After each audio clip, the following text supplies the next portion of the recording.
Hello student, आज हम लोग पढ़ेंगे तंत्रिका तंत्र। तो तंत्रिका तंत्र पढ़ने से पहले हम लोगों को जानना ज़रूरी है कि ये है क्या।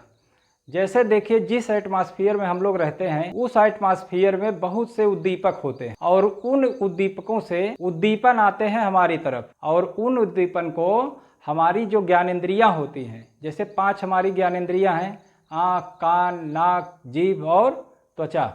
तो ये जो ज्ञानेंद्रियां हमारी होती हैं उस उद्दीपन को क्या करती हैं? ग्रहण करती हैं। ग्रहण करने के बाद वह संदेश हमारा मस्तिष्क तक जाना चाहिए, तभी हमारा मस्तिष्क उसको क्या करेगा? समझेगा, और उसके हिसाब से हमारे अंगों को या हमारे पूरे शरीर को एक निर्देश देगा, और हम उस निर्देश के हिसाब से क्या करेंगे? अपना व्यवहार प्रदर्शित करते हैं। ज्ञानेंद्रियों में जब हमारे उद्दीपन आया तो क्या किया जाता है? उसको ट्रांसफर किया जाता है हमारे कहाँ? मस्तिष्क के लिए। इसमें देखिए कई अंग हमारे मिलकर काम करते हैं, और सबसे पहले इसमें जान लीजिए जो नर्व्स होती हैं, तंत्रिकाएं, हमारे शरीर में तंत्रिकाएं होती हैं। ये एक तरह की कोशिकाओं से बनी होती हैं, उसका नाम न्यूरॉन है। पूरा तंत्रिका तंत्र का निर्माण होता है। अब जो संदेश हमारे ज्ञानेंद्रियों में आया उसको सबसे पहले ये तंत्रिकाएं जो होती हैं वो संदेश को हमारी स्पाइनल कार्ड में पहुंचाती हैं, और स्पाइनल कार्ड जो हमारी होती है वो हमारे मस्तिष्क से जुड़ी होती है, हमारे ब्रेन से जुड़ी होती है। तो स्पाइनल कार्ड से फिर आगे कहाँ जाएगा? हमारे मस्तिष्क में जाएगा। मस्तिष्क उसको समझेगा और उस उद्दीपन के हिसाब से हमारे ग्राही अंगों को अनुक्रिया करवाएगा, या तो कह सकते हैं या प्रतिक्रिया करवाएगा। और तंत्रिका तंत्र हमारे पूरे शरीर को नियंत्रित करता है। इसका सबसे महत्वपूर्ण काम क्या है? संदेश को ग्राही अंगों से मस्तिष्क तक ले जाना, और वहां से निर्देश को कहाँ लाना? प्रभावक अंगों तक। तो इस तरह से हमारा तंत्रिका तंत्र पूरा काम करता है। अब इसमें देख लीजिए, जो हमारी तंत्रिकाएं होती हैं या नर्व्स जो होती हैं वो 3 तरह की होती हैं, जो संदेश को ले जाने या ले आने का काम करती हैं। पहला देख लीजिए, सेंसरी नर्व्स, यानी सेंसरी नर्व को हम क्या कहते हैं? संवेदी तंत्रिका। संवेदी तंत्रिकाओं का काम केवल एक है, जो उद्दीपन वातावरण से हमारे अंगों में आता है या हमारी ज्ञानेंद्रियों में आता है तो उसको क्या करता है? यह सीधा कहाँ पहुँचाता है? स्पाइनल कार्ड में। स्पाइनल कार्ड में यह संदेश पहुँचेगा, फिर स्पाइनल कार्ड इसको कहाँ पहुँचा देगी? ब्रेन में। ब्रेन में जब संदेश पहुँच जाएगा तो वहाँ से फिर निर्देश को लाने का काम कौन करता है? मोटर नर्व्स, यानी प्रेरक तंत्रिकाएं। मस्तिष्क से हमारा जो निर्देश होगा उसको ले आने का काम कौन करता है? प्रेरक या मोटर नर्व। अब ये संदेश लाएंगी कहाँ पर? इफेक्टर में या प्रभावक में। तो ये मोटर जो नर्व्स होती हैं केवल मस्तिष्क से संदेश को लाने का काम करती हैं।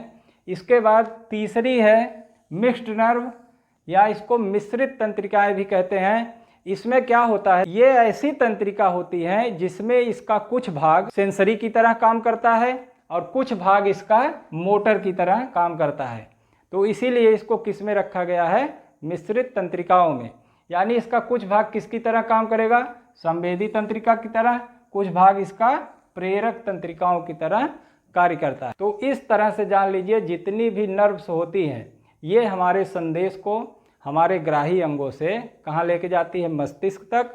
फिर मस्तिष्क से अनुक्रिया को लाती है हमारे इफेक्टर यानी प्रभावी अंगों तक, और ये सभी तंत्रिकाएं मिलकर हमारे तंत्रिका तंत्र यानी नर्वस सिस्टम का निर्माण करती हैं। अब नर्वस सिस्टम हमको देखना है कि यह कितने तरह का होता है। तो नर्वस सिस्टम जो हमारा होता है वो मुख्य रूप से 3 तरह का होता है। पहला है CNS, यानी कि सेंट्रल नर्वस सिस्टम, इसको हिंदी में कहते हैं केंद्रीय तंत्रिका तंत्र।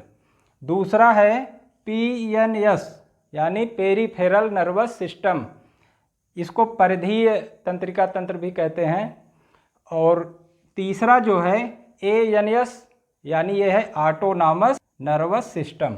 तो इस तरह से 3 भागों में इसको बांटा गया है, CNS, PNS और ANS।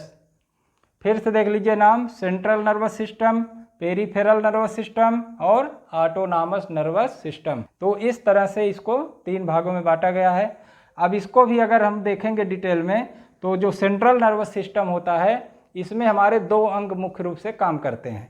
एक हमारा ब्रेन और दूसरा हमारा स्पाइनल कार्ड। ब्रेन हमारा जो होता है हमारी खोपड़ी में बंद होता है। इसके बाद स्पाइनल कार्ड है। स्पाइनल कार्ड जो हमारी रीढ़ की हड्डी होती है उसके अंदर ये सुरक्षित बंद रहता है। इसके बाद देखिए पीएनएस। पीएनएस में देखेंगे तो इसमें नर्व्स आती हैं। जो नर्व्स होती हैं, कुछ नर्व्स होती हैं क्रेनियल और कुछ होती हैं स्पाइनल, यानी जो हमारे मस्तिष्क से जुड़ी होती हैं उनको क्या कहेंगे, क्रेनियल नर्व्स।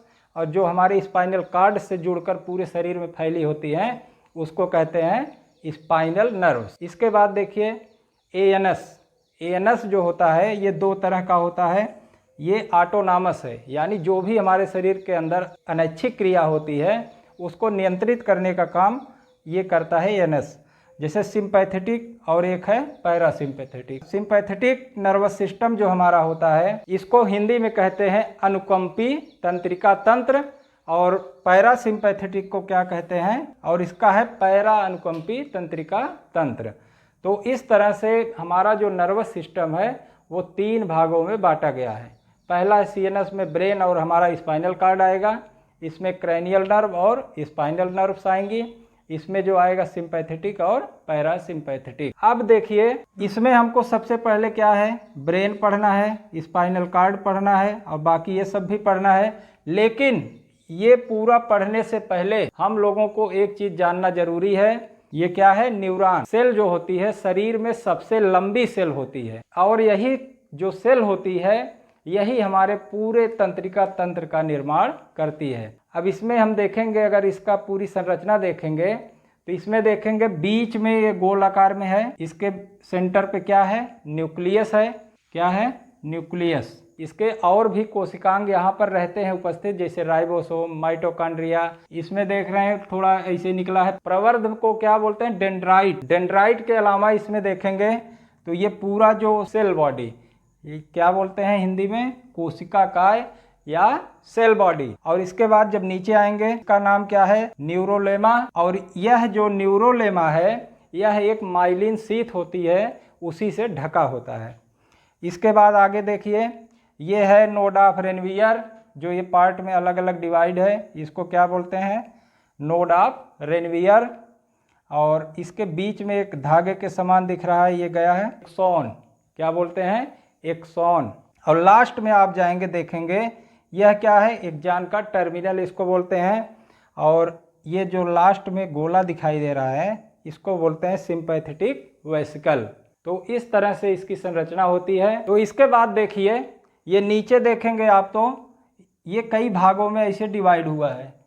ये वाला जो हमारा पार्ट दिख रहा है ये है एक्सॉन टर्मिनल।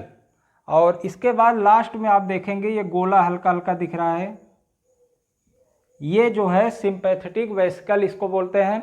अभी इसका क्या काम है हम लोग आगे देखेंगे। तो इसमें इस तरह से इसकी पूरी संरचना होती है हमारे न्यूरॉन्स की, और यही न्यूरॉन आपस में एक दूसरे से जुड़कर पूरा तंत्रिका तंत्र का निर्माण करते हैं। अब इसमें देखिए कैसे ये संदेश को एक न्यूरॉन से दूसरे न्यूरॉन में ट्रांसफ़र किया जाता है। इसमें हम देखते हैं क्या कि जैसे मान लीजिए ये हमारा कोई ग्राही अंग है, मान लीजिए आँख है या कान है या नाक है या कुछ भी है, इसमें कोई उद्दीपन आया, कोई संदेश आया, और यह जो पहले इससे न्यूरॉन जुड़ा है यह संदेश इसके पास आएगा। यह संदेश जब पहले न्यूरॉन के पास आएगा, और जिस न्यूरॉन के पास पहले संदेश आता है उसको बोलते हैं प्री सिनैप्टिक न्यूरॉन। क्या कहेंगे उसको, प्री सिनैप्टिक न्यूरॉन, यानी जिसमें संदेश पहले आता है उसको बोलते हैं प्री सिनैप्टिक। क्या बोलते हैं, प्री सिनैप्टिक न्यूरॉन। तो यानी कि ये जो ऊपर वाला न्यूरॉन है ये कैसा होगा, प्री सिनैप्टिक, यहाँ तक वाला। ये इसका निचला सिरा हम इसके डेंड्राइट से जोड़े हैं, और इसी तरह से पूरा न्यूरॉन आपस में जुड़ते हैं। यानी ये जो न्यूरॉन की लास्ट छोर है, यानी जो इसका टर्मिनल होता है, यह अगले न्यूरॉन के डेंड्राइट से जुड़ता है। किससे जुड़ता है, डेंड्राइट से। यानी ये देखिए एक न्यूरॉन ये है, एक न्यूरॉन ये है। इसका देखिए टर्मिनल किससे जुड़ा है, डेंड्राइट से जुड़ा है, डेंड्राइट से। और यही हो गया प्री सिनैप्टिक न्यूरॉन। जो बाद का होता है ये वाला पोस्ट सिनैप्टिक न्यूरॉन, ये प्री हो गया और ये पोस्ट, यानी पहले वाला न्यूरॉन जो होगा, पहला न्यूरॉन वो प्री सिनेप्टिक, इसके बाद वाला न्यूरॉन पोस्ट सिनेप्टिक। तो इसी तरह से जुड़ते चले जाते हैं सभी न्यूरॉन आपस में। और एक चीज जान लीजिए, अब संदेश हमारा एक न्यूरॉन से कैसे दूसरे न्यूरॉन में ट्रांसफर होता है। एक न्यूरॉन का एक्सान अगले न्यूरॉन के डेंड्राइट से जुड़ता है। जैसे ये देख लीजिए, एक अलग न्यूरॉन है, उसका ये क्या है, एक्सान है। एक्सान इसके आकर किससे जुड़ा है, डेंड्राइट से। तो यही इसी तरह से पूरे न्यूरॉन्स आपस में जुड़े होते हैं, यानी एक न्यूरॉन का एक्सान अगले न्यूरॉन के डेंड्राइट से हमेशा जुड़ा होगा। और इसमें अब संदेश कैसे ट्रांसफ़र होते हैं, जैसे कोशिका काय में कोई संदेश है, इस कोशिका काय में कोई संदेश या कोई तंत्रिका आवेग है, तो किधर ट्रांसफ़र किया जाता है, इधर एक्सॉन की तरफ। यानी कोशिका काय यही काम करती है कि कोई भी संदेश या आवेग इसके अंदर आते हैं तो वह किधर उसको ट्रांसफ़र करेगी, एक्सॉन की तरफ। और वह एक्सॉन संदेश को आगे बढ़ाएगा, ले जाएगा एक्सॉन टर्मिनल की तरफ। और यह एक्सॉन टर्मिनल अगली कोशिका के डेंड्राइट से जुड़ा होगा, तब यह संदेश अगली कोशिका के डेंड्राइट में ट्रांसफ़र कर देता है। और डेंड्राइट का काम यही है कि संदेश जो डेंड्राइट के पास आएगा उसको कोशिका काय की तरफ ट्रांसफ़र करेगा। कोशिका काय ट्रांसफ़र हो जाएगा और कोशिका काय किधर भेजेगी इसको, एक्सॉन की तरफ। एक्सॉन फिर किधर भेजेगा, डेंड्राइट की तरफ। इस तरह से संदेश एक कोशिका से दूसरी कोशिका में हमेशा ट्रांसफ़र होता चला जाएगा। दो चीज़ें इसमें और ध्यान देना है, हमारा संदेश जो होता है एक एक्सॉन से कैसे दूसरे डेंड्राइट में पहुंचता है। इसमें देखेंगे आप, तो मान लीजिए कोई तंत्रिका आवेग इस एक्सॉन में आया और यहाँ पर लास्ट में जो गोला दिख रहा है इसको बोलते हैं सिनेप्टिक वेसिकल। क्या बोलते हैं, सिनेप्टिक वेसिकल। और यह इधर वाला क्या है, डेंड्राइट। ये दोनों आपस में जुड़े होते हैं, लेकिन इनका बॉडी से संपर्क नहीं होता, एकदम टच में नहीं रहते, इनके बीच में थोड़ा सा खाली स्थान होता है, उसको क्या बोलते हैं, यानी एक्सॉन और डेंड्राइट के बीच में जो खाली स्थान होता है उसको सिनेप्टिक क्लेफ्ट बोलते हैं। इसके बाद देखिए अब संदेश ट्रांसफर कैसे होगा। ये गोला दिख रहा है, इसको बोलते हैं सिनेप्टिक वेसिकल। के अंदर क्या होता है, न्यूरोट्रांसमीटर। यही न्यूरोट्रांसमीटर संदेश को एक्सॉन से किस में ट्रांसफर कर देता है, डेंड्राइट में। ठीक, यहाँ तक अगर समझ गए हो तो आगे बढ़े। तो संदेश इसमें पहले है, ये ट्रांसफर होगा इस डेंड्राइट में, यह डेंड्राइट इस कोशिका काय की तरफ ट्रांसफर करेगा और कोशिका काय इसको एक्सॉन की तरफ ट्रांसफर करेगी। और यही एक्सॉन आगे इसको बढ़ाकर जो अगले डेंड्राइट से जुड़ी रहेगी उसमें ट्रांसफ़र कर देगी। तो इस तरह से जिसमें संदेश पहले रहता है या पहले आता है उसको प्री सिनेप्टिक न्यूरॉन कहेंगे, और जिसमें संदेश या तंत्रिका आवेग बाद में ट्रांसफ़र होता है उसको क्या कहते हैं। इस तरह से हमारे जो संदेश होते हैं या हमारे जो तंत्रिका आवेग होते हैं वो प्री सिनेप्टिक से हमेशा पोस्ट सिनेप्टिक न्यूरॉन की ओर। एक एक्सॉन और एक डेंड्राइट के बीच में जो खाली स्थान होता है उसे क्या बोलते हैं, सिनेप्टिक क्लेफ्ट। सिनेप्टिक वेसिकल्स जो होती हैं इसके अंदर होता है न्यूरोट्रांसमीटर। क्या होता है, न्यूरोट्रांसमीटर। और यही न्यूरोट्रांसमीटर संदेश को इस एक्सॉन से ट्रांसफ़र कर देता है अगले डेंड्राइट की तरफ, अगली कोशिका के डेंड्राइट की तरफ। यानी इस सिनेप्टिक क्लेफ्ट के बीच में जो हमारा सिनेप्टिक वेसिकल्स है उसके अंतर्गत क्या होता है या उसके अंदर क्या होता है, न्यूरोट्रांसमीटर। और यही न्यूरोट्रांसमीटर का काम क्या है, संदेश को एक्सॉन से डेंड्राइट की तरफ ट्रांसफ़र करना। अब एक्सॉन से संदेश आ जाएगा किसमें, डेंड्राइट में। और यह जो ट्रांसफ़र वाली प्रक्रिया है इसको बोलते हैं सिनेप्सिस। क्या बोलते हैं, सिनेप्सिस। यानी एक्सॉन से संदेश डेंड्राइट में जो ट्रांसफ़र होता है और किसके द्वारा होता है, न्यूरोट्रांसमीटर के द्वारा होता है। और इस पूरी प्रक्रिया को हम क्या कहते हैं, सिनेप्सिस। कि कोई भी सेल है उसका एक्सॉन हमेशा अगली कोशिका के डेंड्राइट से जुड़ा रहता है। ठीक, अब कोई भी कोशिका होती है तो उसमें एक्सॉन की संख्या केवल एक होती है, लेकिन डेंड्राइट की संख्या एक से अधिक होती है। और अगर लंबाई चौड़ाई की बात किया जाए तो एक्सॉन की लंबाई ज़्यादा होती है, डेंड्राइट की लंबाई कम होती है। कोई भी व्यक्ति हो जिस वातावरण में रहता है वहाँ से जो संदेश उसकी ज्ञानेंद्रियाँ ग्रहण करती हैं, ग्रहण करने के बाद जो तंत्रिका तंत्र हमारा होता है या जो तंत्रिकाएं हमारी होती हैं उस संदेश को ये कहाँ पहुँचाती हैं, सबसे पहले हमारे स्पाइनल कार्ड में। स्पाइनल कार्ड में जब संदेश पहुंच जाएगा तो वह हमारा स्पाइनल कार्ड हमारे मस्तिष्क से जुड़ा होता है, और मस्तिष्क तक जुड़ा होने के नाते जो स्पाइनल कार्ड में संदेश आते हैं उसको वह कहाँ पहुंचा देता है, मस्तिष्क में पहुंचा देगा। और मस्तिष्क से फिर क्या आएगी, अनुक्रिया।